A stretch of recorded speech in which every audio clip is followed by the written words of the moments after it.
ब्रह्मवेत्ता लोग कहते हैं कि शरीर में बुद्धि रूप गुहा के भीतर प्रकृष्ट ब्रह्म स्थान में प्रविष्ट हुए अपने कर्म फल को भोगने वाले छाया और धाम के समान परस्पर विलक्षण दो तत्व हैं। यही बात जिन्होंने 3 बार नचिकेता अग्नि का चयन किया है वे पंचअग्नि की उपासना करने वाले भी कहते हैं, जो यजन करने वालों के लिए सेतु के समान है। उस नचिकेत अग्नि को तथा जो भय शून्य है और संसार को पार करने की इच्छा वालों का परम आश्रय है, उस अक्षर ब्रह्म को जानने में हम समर्थ हों। यमराज नचिकेता से कहते हैं, तू आत्मा को रथी जान, शरीर को रथ समझ, बुद्धि को सारथी जान और मन को लगाम समझ।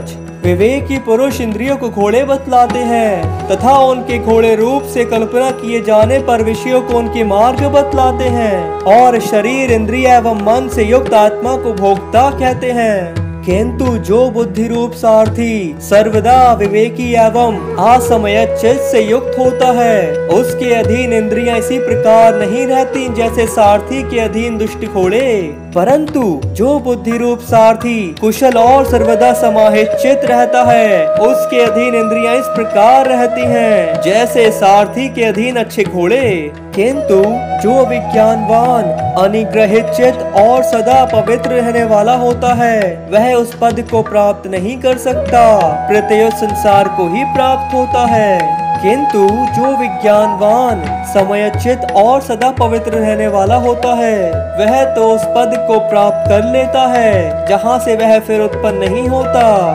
नचिकेता यमराज से पूछता है, वह पद क्या है? यमराज कहते हैं, जो मनुष्य विवेक युक्त बुद्धि सारथी से युक्त और मन को वश में रखने वाला होता है, वह संसार मार्ग से पार होकर उस विष्णु व्यापक परमात्मा के परम पद को प्राप्त कर लेता है।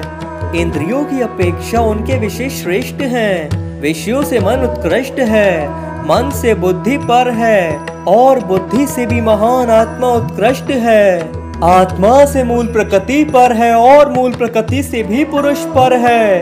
पुरुष से पर और कुछ नहीं है, वही सूक्ष्म तत्व की पराकाष्ठा है, वही परागति है। संपूर्ण भूतों में छिपा हुआ यह आत्मा प्रकाशमान नहीं होता, यह तो सूक्ष्मदर्शी पुरुषों द्वारा अपनी तीव्र और सूक्ष्म बुद्धि से ही देखा जाता है। अब नचिकेता उसकी प्राप्ति का उपाय पूछते हैं, तो यमराज कहते हैं, विवेकी पुरुष वाक इंद्रिय का मन में उपसंहार करे, उसका प्रकाश स्वरूप बुद्धि में लय करे, बुद्धि को महत्व तत्व में लीन करे और महत्व तत्व को शांत आत्मा में नियुक्त करे। मृग तृष्णा रज्जु और आकाश के स्वरूप का ज्ञान होने से जैसे मृग जल रज्जु सर्प और आकाश मालिन्य का बाध हो जाता है, उसी प्रकार मिथ्या ज्ञान से प्रतीत होने वाले समस्त प्रपंच यानी नाम रूप और कर्म, इन तीनों को जो क्रिया कारक और फल रूप ही है, सो आत्मा तत्व के यथार्थ ज्ञान द्वारा पुरुष अर्थात आत्मा में लीन करके मनुष्य स्वस्थ प्रशांचित एवं कृतकृत्य हो जाता है। क्योंकि ऐसा है, इसीलिए उसका साक्षात्कार करने के लिए यमराज कहते हैं, अरे अविद्याग्रस्त लोगों, उठो, अज्ञान निद्रा से जागो और श्रेष्ठ पुरुषों के समीप जाकर ज्ञान प्राप्त करो।